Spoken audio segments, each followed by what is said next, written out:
Would you skip a friend's wedding, refuse to split a bill, leave a party early, not drink, or even refuse to get up and dance? Because apparently doing any of these can make you rude, selfish, boring, or even a bad friend. But who actually made these rules? Today we discuss 5 of these unwritten rules to ask one question. How much of our social life are we actually choosing? And how much are we just doing because we're expected to? In this series, we share the social rules we stopped following as a couple. We have an updated format for this series. Today, we discuss what people and society expects versus what we choose and why. Whilst in episode 2, we explore what makes those choices difficult and what they've given us. In episode 3, we discuss how we make those choices work together and what other couples can take away from our experience. Finally, in episode 4, we welcome a guest to reflect on everything we've shared and hear their perspective. Welcome to the Yalla Habibi podcast. I'm Scott. And I'm Shelby. We are here for the couples who look at the normal life plan and think, this is not for us. We are not here as an Instagram couple. We are here for the conversations real couples are having behind closed doors when the world starts saying, it's time. So if you've ever felt pulled between what you are meant to do and what actually feels right, you're in the right place. For those who don't know, Shelby is our resident lexicographer and etymologist, also known in this podcast as the countdown legend, Susie Dent. Before we jump in, take the like button out for dinner, take the subscribe button on a cruise, give the podcast 5 tacos, and share the episode to the world. It genuinely helps us to grow and keep making more series like this. Relationships, trauma, philosophy. Relationships, trauma, philosophy. I think this episode will be like Marmite. But if it is divisive like Marmite, then that, if anything, proves the point of how silly some of these unwritten social rules are. I think that is true. I mean, funnily enough, I don't like Marmite, but you do. Well, funnily enough, I don't like Marmite, but I do eat it. What? There's Marmite in the drawer. And In what? the drawer? What am I trying to say? In the Susie. cupboard? So we need Susie already in a cupboard. That's where Marmite stays. Yes. So I think, and actually, it's quite a metaphor for our approaches to social norms. Neither of us like them, but I think I am slightly more willing to conform to them. For example, dancing. What? I didn't really follow where you went with that. We're talking about how this episode is like Marmite, as in like whether people will agree or disagree with what we say about following social norms. And what I think is quite funny is that we both dislike Marmite, i.e. social norms, or the social norms we're going to be discussing, but I do eat Marmite despite not liking it. And I also sometimes do things because society expects them of me when I don't want to. For example, dancing at a wedding. Oh, I didn't understand the connection to dancing. Okay, that makes a lot of sense now. Yeah, I feel like you do enjoy a boogie. Yeah, it's not always been the case. I don't mind a bit of a boogie. But what I don't like it, when everyone's dancing like, oh, come on, come and dance. Come on. And they grab your hand and they try and make you dance. I hate that with a passion. Yeah, that is horrible. Yeah, and you're gonna find out that one of us really, really hates dancing. But we'll let. I bet you can't guess. I bet you can't. Okay, well, we are going to go through 5 unwritten rules that we have decided not to follow. And it'd be interesting to hear your views, so do let us know in the comments. We always like to hear it. So, number 1, social expectation is go to every wedding. So, what is this expectation? It is to attend every wedding you're invited to. If not, you're disrespectful, could even affect the rest of your friendship. This is a tough one. Something I also want to mention before we get onto examples is what I feel this expectation doesn't take into consideration. And I feel this particular expectation doesn't take into consideration your feelings. Financial situation, of course, is a big one. Maybe just a current situation, you have an issue. Or maybe you just can't make it. Maybe you genuinely maybe you're on holiday. Or maybe something's already planned that you'd lose a lot of money to sort of get out of. There's many reasons. So that I just want to share that as well, what these expectations don't take into consideration, because I think that's going to help with the listeners start to see the logic behind why we've done this. Yeah, absolutely. And it is a difficult one, and particularly because I feel like a lot of people now like to have destination weddings, and that throws like an extra element of difficulty. So when people get married abroad. Yeah, I feel like everyone's doing it now, which is lovely. And definitely this is not going to be episode to tell people to stop having abroad weddings. Absolutely not. It's your dream wedding. It's a dream day for some people. So I want them to have the best day. I would never want them not to. But I don't think that pressure therefore needs to be on the people not getting married to have to spend all that money. So I'll give an example. So I had a recent friend who was getting married. He actually moved back to Dubai. A great friend. I would class him as one of my closest friends. He's a really dear friend. We get on really well. And yeah, he said, hey, can you make it? I knew we were going to be in South America at the time. So it was meant the flight was going to be double the cost. And basically I costed it up, and it was going to be about over £1,000 to get there, spend about 4 days, do the wedding, and come back. I mean, accommodation's pretty expensive. So honestly, it was, for me, it was a complete financial reason. It's interesting because years before this, maybe as close as maybe 5 years before this, that's funny because we've been together 5 years, so maybe I shouldn't have said that. I didn't mean, you know what I'm trying to say? No, because you've not said it yet. Is that I wouldn't have been happy with what I'm saying right now, I'd say. Because I've always been of the opinion, and I've been to every wedding. That was actually the first wedding I've ever turned down. I've been to every friend's wedding, like family wedding. I'm not going to turn down unless you're getting remarried for the 4th time. It's a stag do's abroad. I've been to stag do's abroad, which isn't.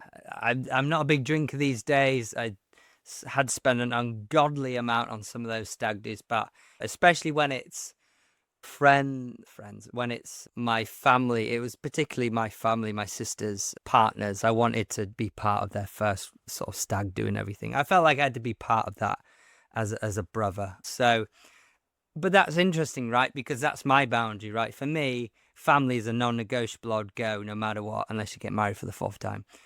But for one of my best friends, I decided, hey, it doesn't financially make sense. I'm going to spend over £1,000. It's going to be a 4-day trip. It's going to be about a 16-hour flight of three different planes.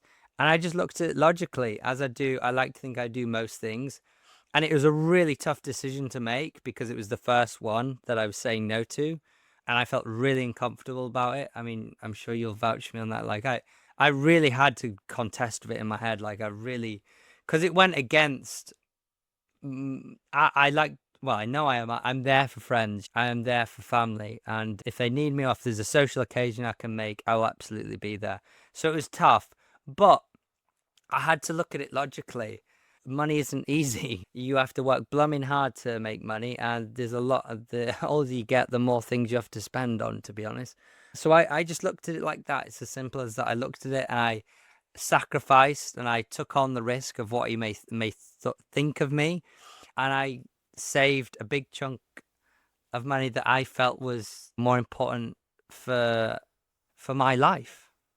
And I don't think I should be vilified for that. And I just want to cut to what he said. He didn't. He said, all love, bro. I completely understand, because he's a great friend.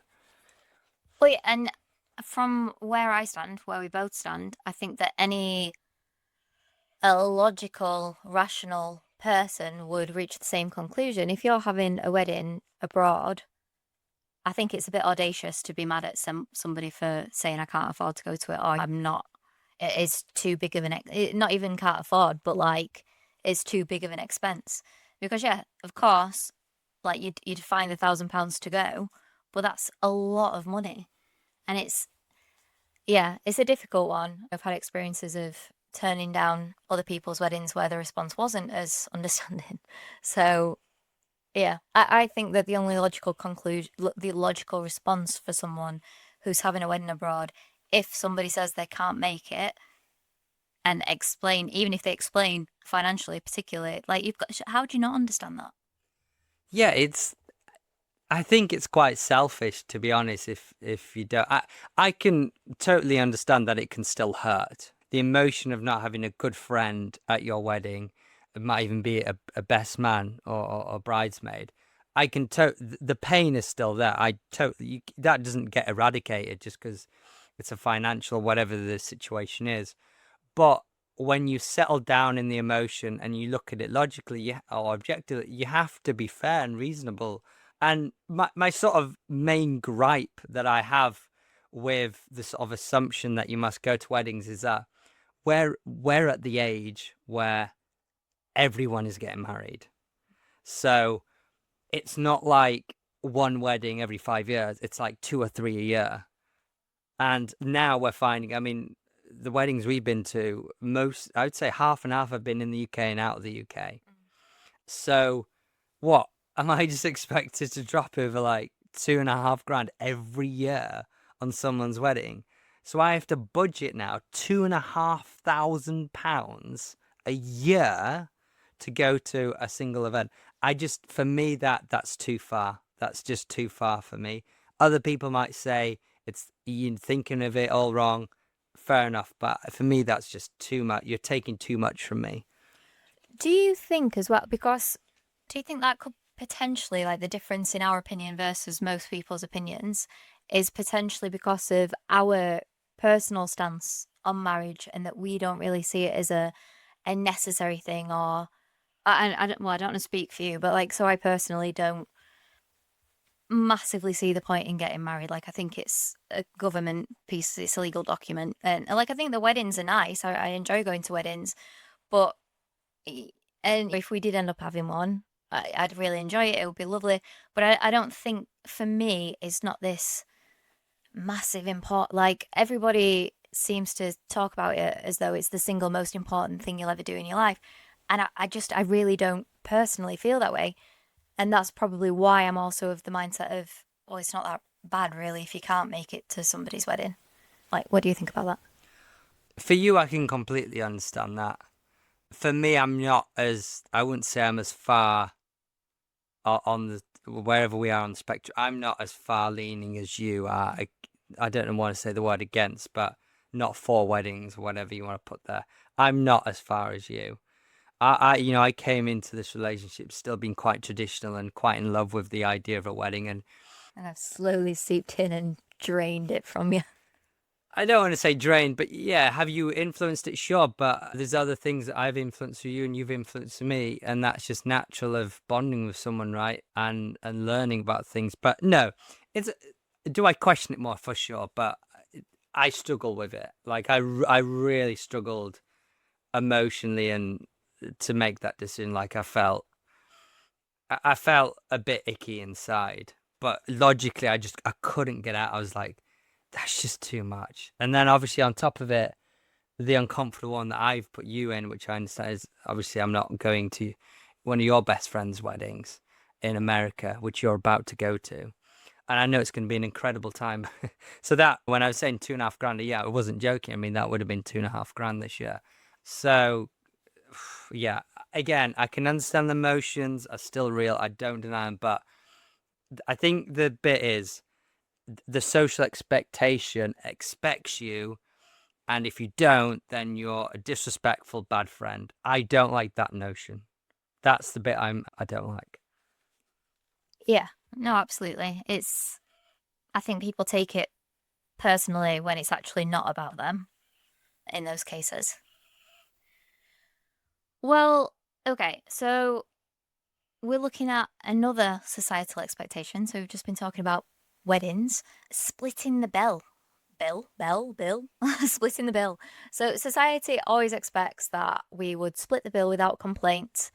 What this expectation doesn't take into consideration is your personal feelings on the matter, your individual financial situation, compassion. Like if you're the one that's paying double or triple what you've ordered, people don't really seem to understand that. Like if Everyone's like, oh, we'll split the bill. Like, we've been out for countless meals with friends, with family, where it's just automatic, oh, we'll split the bill. But they don't factor in that, well, some people only had one main, whereas you've had. So, yeah, I guess we've come to the decision that we're no longer going to be doing that. Yeah. Yeah, we have. And that, I must say, this has been. I mean, none of these have been easy. I mean, that that is just part and parcel of going against societal norms. And all of these that we're going to share today have ended up in some awkward moments and some friction. But hopefully, yeah, if you stick around for this series, you'll see the positives it's brought our life as well. But yeah, honestly, when we say we have been in, I can remember, I mean, it was my mum's birthday, it was a specific one. We were gonna, yeah, I think you were gonna pay 3 times more, and I looked at mine, and mine it was even over more than 50, not 15, more than 5 times more. So what I'd ordered, I was expected to pay 5 times more than that, Yeah. and that it just blew the like it just blew my head up. Like I was just like, and then I got vilified. Well, we got vilified for it because I just got a salad. I didn't have any alcohol, just had water. And we'll get onto the whole alcohol thing in a minute. But I think that's the bit that really hurts people. It throws people. And in that dinner, sadly, we got vilified and we got quite hurt in that dinner. And we got made to feel like we were the bad ones. And there's been other situations where we've been too scared to speak up. Like there's been lots of friends get-togethers where half the table have 10 pints each and you have 2 drinks and you're spending 3 times more than you spend. Like it's just not fair. But people they're just socializing. It's not a malicious thing that people are doing. It's just they're not considering or they're not aware that you've had a little less. And then they think you're being the bad one, which, yeah. This is probably the one that I find is harder to get people to come round on, which surprises me because I think logically this is the easiest one to understand because you can just see it in front of you. So I don't get it, but yeah, we've had some pretty awkward moments, mum's birthday being one, but we've had dinners where it's been pretty crazy as well and pretty spenny. Yeah, no, and that one you were specifically speaking of, I remember the exact costs. So we were asked to pay £87 each, but Scott had a £13 salad and water.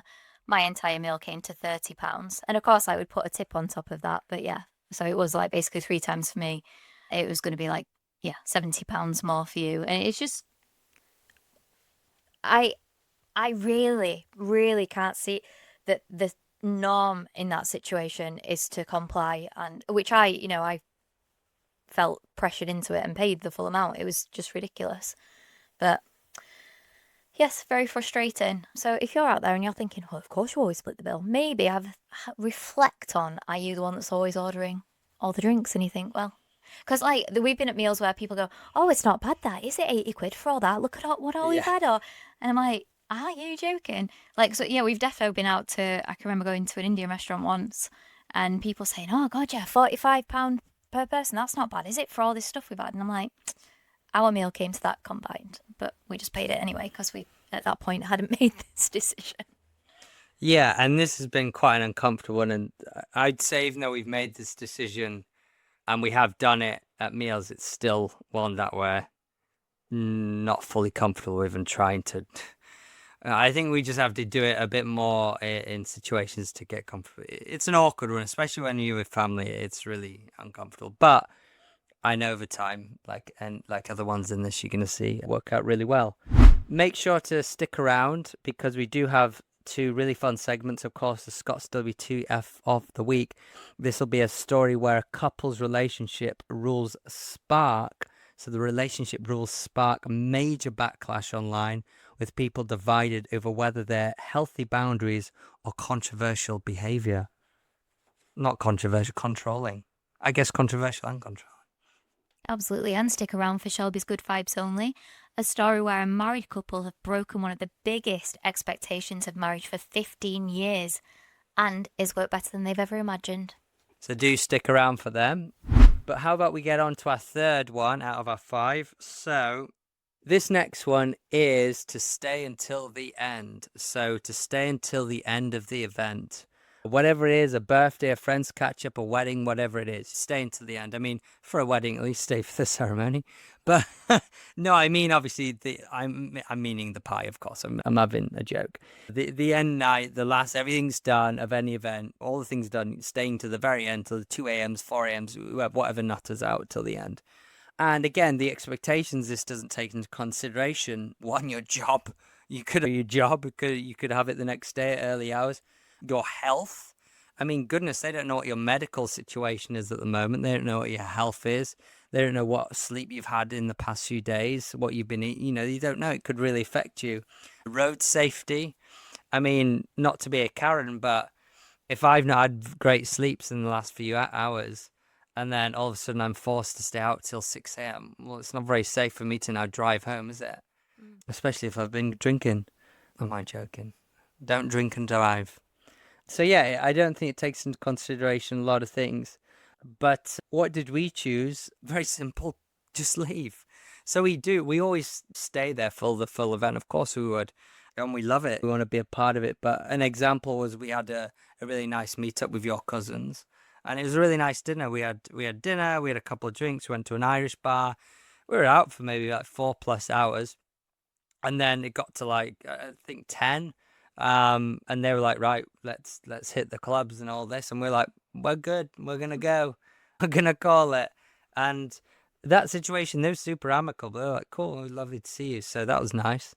But same with Mum's birthday. Whilst the splitting the bill was a bit of an issue, us leaving, we had a meal, we had our drinks, but they carried on to go have a big night out. Like, again, you shouldn't feel pressured to have to stay till early hours, especially you might just not have an interest in being out. You might not enjoy the loud music. You might not enjoy drinking. You might not enjoy just being around big groups for that long. Whatever it is, it doesn't matter. If that's your boundary and it makes you feel uncomfortable and it's going to affect your health, then for me, you don't have to explain.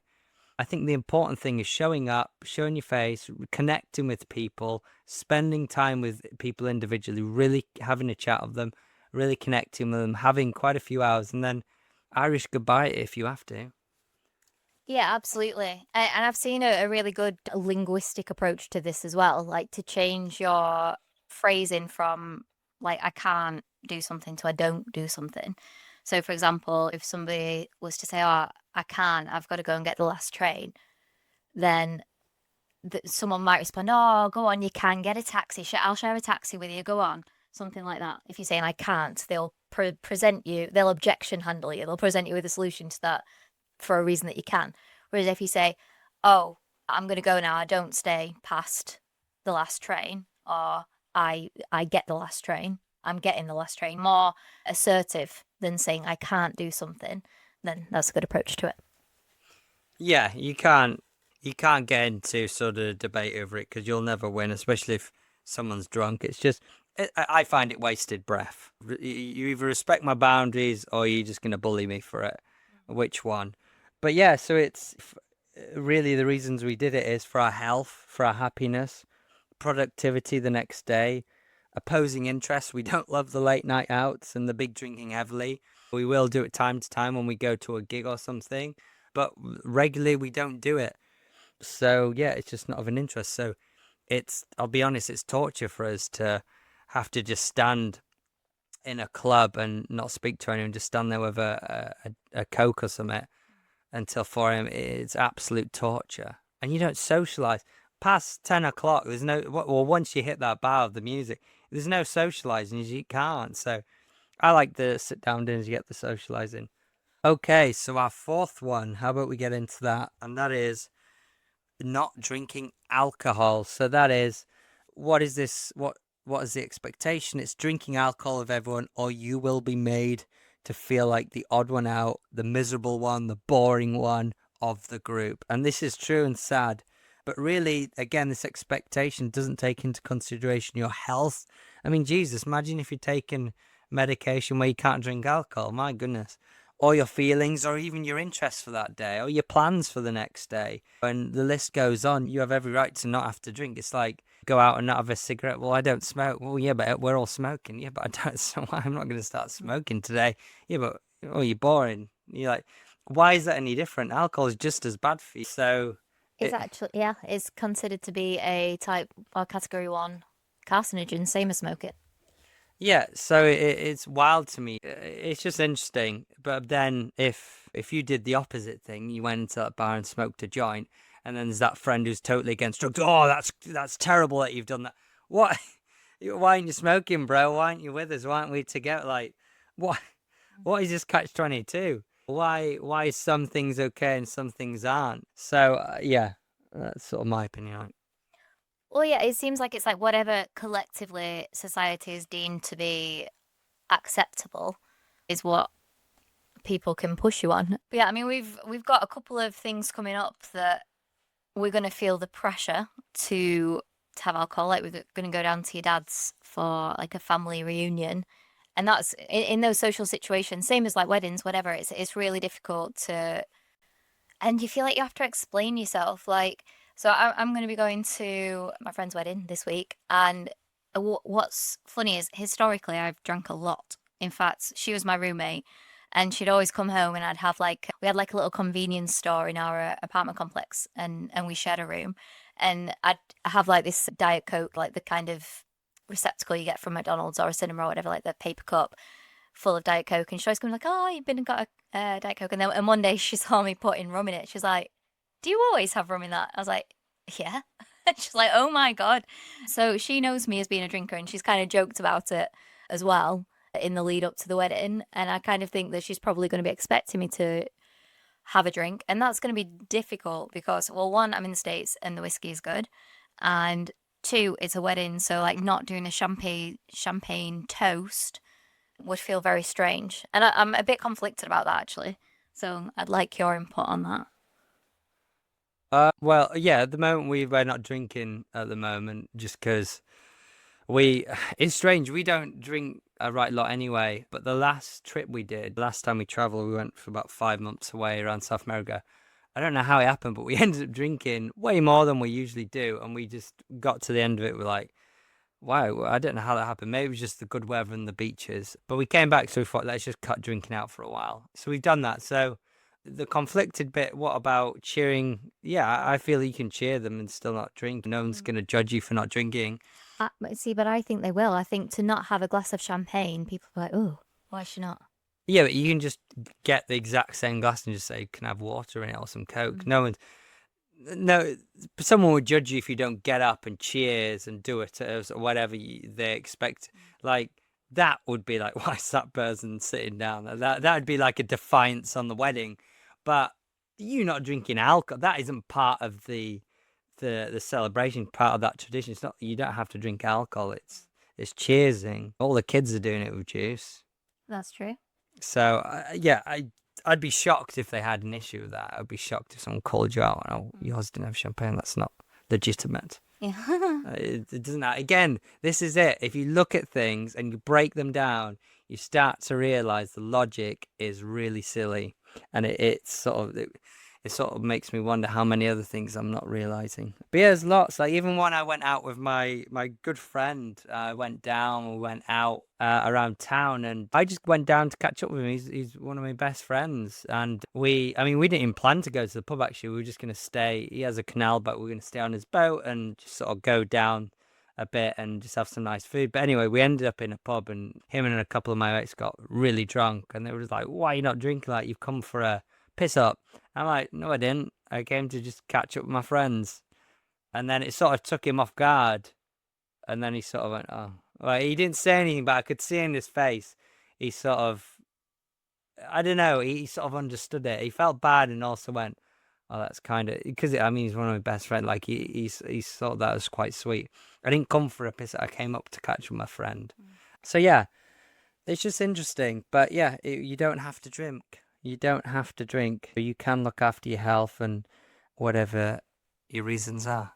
Don't feel pressured to. We definitely don't need more. And that's one we've done for quite a while. So that one I'd say is an easy one for us now. It is, but I do think that I'm going to struggle in that because I've not seen my friend in a while. And last she saw me, I was drinking, and I've not told her. So it will be an awkward She'll understand it, but I think I will find it awkward. Okay, yeah. Well, I guess there can be awkward moments, but I feel like what I'm saying is that we've done it for so long now. Like my family doesn't question it anymore. Oh yeah, like today I went out for I don't know if you know, my cousin came with me to Meadowhall, and we had Magnoritas. That's brilliant. They were great. Yeah, so our close family and friends. I understand this friend. She lives away, so you don't see her as often. But the people we see often, this is one of those things where we can share. We've done it so long now, people don't question it. They just go, "Oh yeah, they don't drink sometimes." Sometimes they go 3 months without drinking. Like it's just become a bit of a norm, I've noticed. Okay, five, and the final one is maybe more of a me one than you, but I know you mentioned at the start is you as well, is getting up on the dance floor, whether you're at a wedding, a party, maybe just out with your friends, whatever. But getting up on the dance floor, and if you're not, you must be angry or unhappy with something.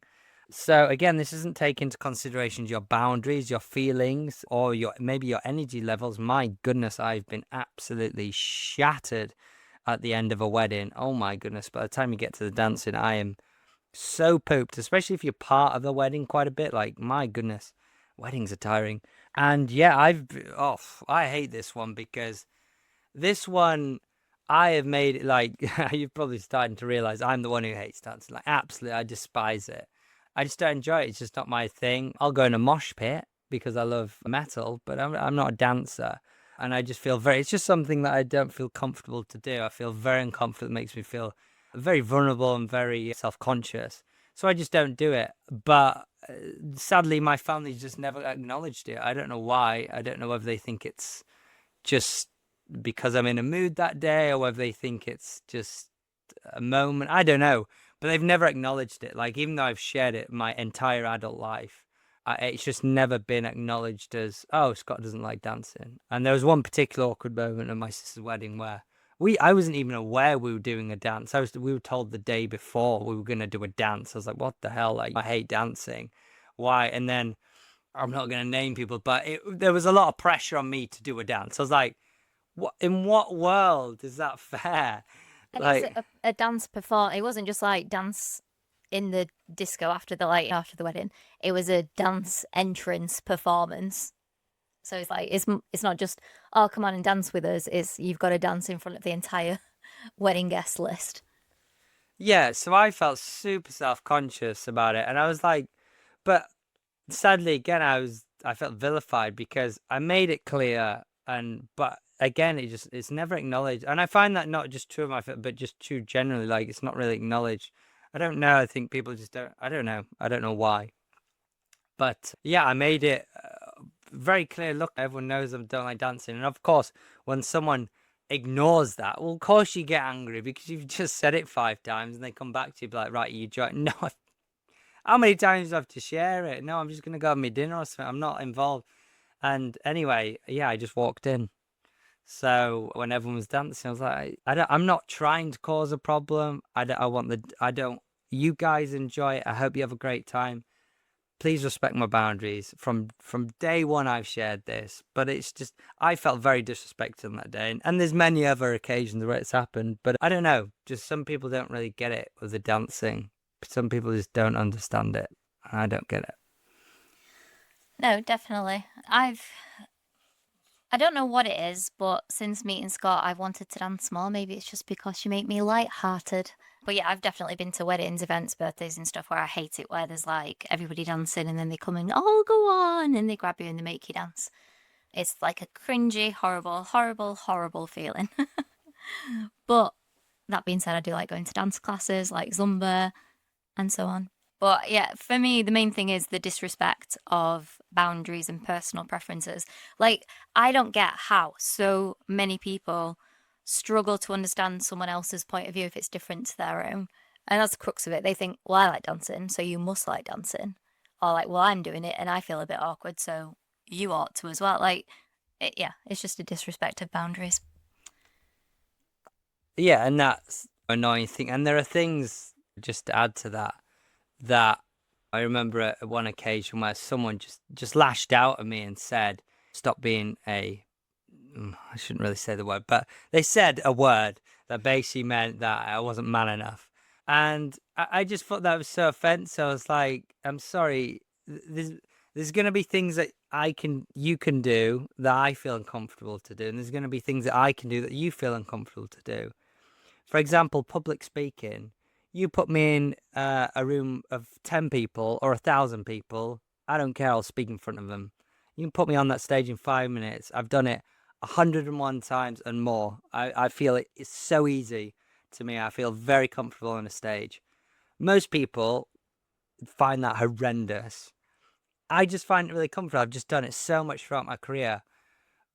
So it's just an example that I find that very comfortable, but other people wouldn't. But now I'm a P word for not dancing. I don't know. It was very hurtful when they said that. But there we go. It's respecting your boundaries, really. It's respecting your boundaries and your comfort level. But there we go, I guess. So do let us know on your thoughts of those 5. Yeah, absolutely. I think that applies to all of them. Every single societal norm is all about where's your boundary on that. We choose to live in a way that is aligned with who we are rather than simply doing what we're expected to do. Because honestly, if we had spent our lives following the path other people expected of us, we don't believe we'd have achieved the success we have or be living the life we're genuinely happy with today. So maybe that's the question we all need to ask ourselves. Is a little friction, discomfort, or judgment in the moment really worth sacrificing a lifetime of feeling more free, more fulfilled, and more like yourself? For us, when you actually break down the logic, the answer is pretty clear. We're not hurting anyone, we're not doing anything wrong, we're simply choosing what works for us. And sometimes living an authentic life means being willing to make other people uncomfortable for a moment, so that you don't have to spend your life being uncomfortable with who you are. It is time for Scott's WTF of the week. Every week the world gets a little weirder. Let's talk about the strange thing that went down this week.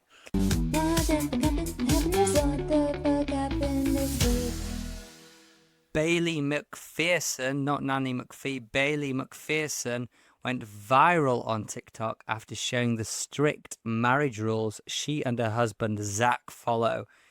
This is going to get interesting. So this is like the extreme side of boundaries, but hey, this is what works for them. So let's hear it. So married since 2018, Bailey described herself as hella conservative, which I guess this makes sense in a moment. Their rules include no opposite sex friends. I think that'd be a really interesting episode because I think more people are divided on that than people own up to be. No being alone with the opposite sex. That seems a bit far. And no secret texting. Also, no porn, no following scandalous pages, and always putting each other first, even above parents. So her video garnered over 2.5 million views and sparked major backlash. It's interesting because before I get to what the critics say, I mean, secret texting, I wonder what they mean by that because, I mean, if they mean texting... If they mean cheating through text, well, then yeah, that shouldn't happen. But I'm assuming they mean no secret texting with the opposite sex. I assume that's what they mean. Yeah, no porn. I think that's not. I don't think that's a terrible one to have because it's terrible for our minds anyway. But at the end of the day, this is what works for them. But the critics weren't too happy. The rules they felt were insecure and controlling, while others did defend them. Some did defend them as respecting your partner. And Bailey did actually defend the rules, saying neither partner needs companionship from another person that they cannot get from each other.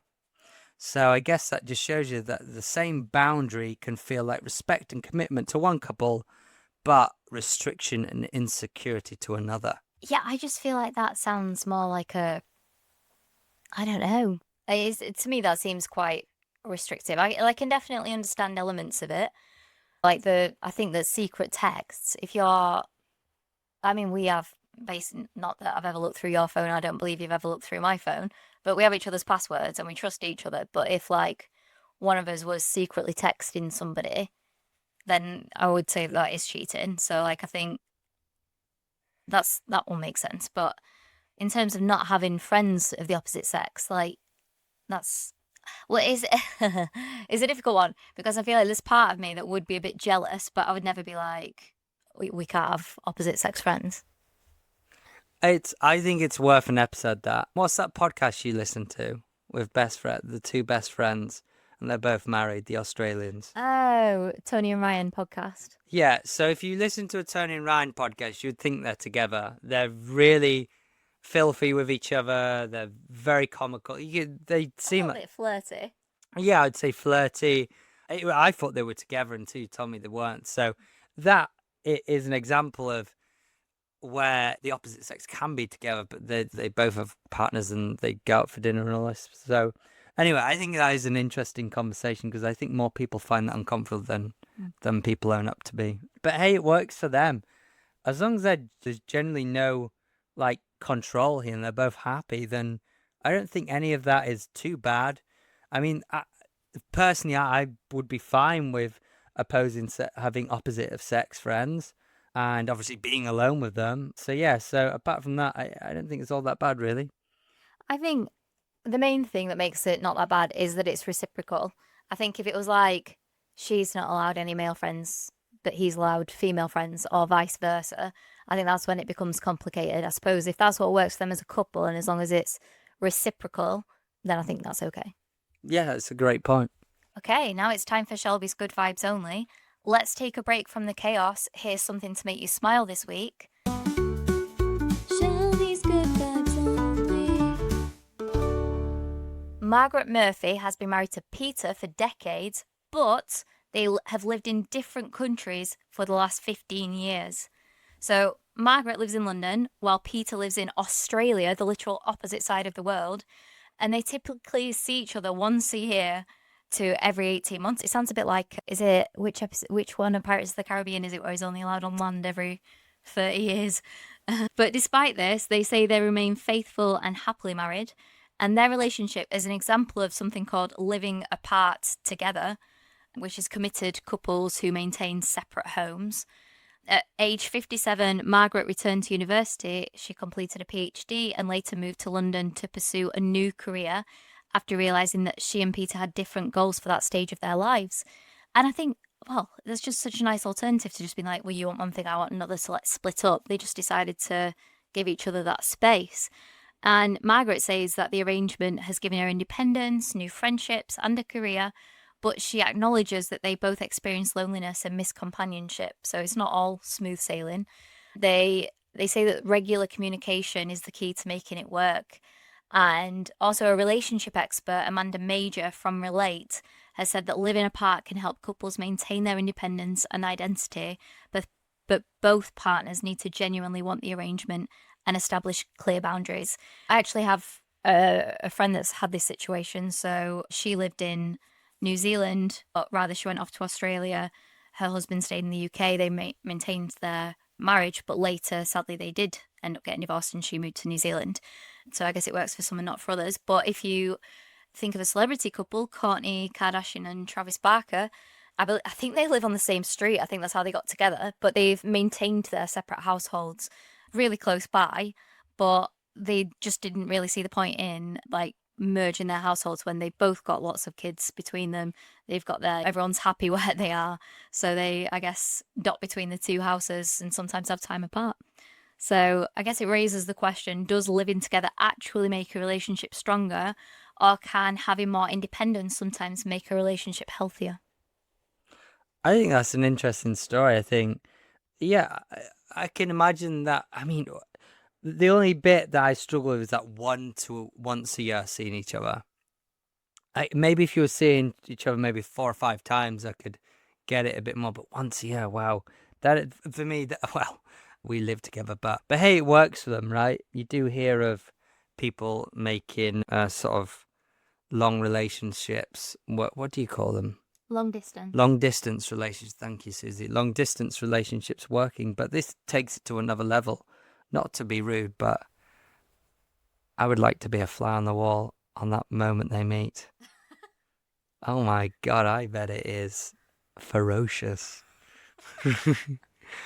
I can't even imagine the conversations they have the weeks working up to it. Oh my goodness. Yeah, anyway. Maybe we try it, Annie. Maybe we do. Maybe you live in Australia and I live here for a year and then we'll come together and see what it does for our relationship. Sounds good to me. I think I got the good end of that deal. Yeah, you'd be chuffed in Australia. You'd accept not me not being there, honestly. No, I wouldn't. You would. But anyway, there we go. Setting those boundaries sounds empowering in theory, but when you actually stop following the script, society doesn't just nod and move on, it fights back. The awkward silence, the passive-aggressive comments, the guilt trips from the people closest to you. So how do you actually handle the fallout when choosing your own happiness upsets the people you love? Next time, we're opening up about the hardest moments these choices brought us, the exact backlash we faced, and why, despite all of it, we do it again in a heartbeat. Whilst you're waiting for the next episode in the series, make sure to check out our other series. Look for the title starting with S1 or S2 that represents Season 1 or Season 2 to find the rest of each series across all podcast platforms. Or for an even easier viewing experience, on YouTube you can find all the series in one playlist. For Season 1 you can find in the playlist Traveling as a Couple, Dream vs Reality, or Season 2 just look for the playlist Finding the One When You Are Not Everyone's Type. Another adventure wrapped up. But the journey never ends. Keep your bags packed for the next one, and remember, when in doubt, just say Yalla Habibi. See you next time.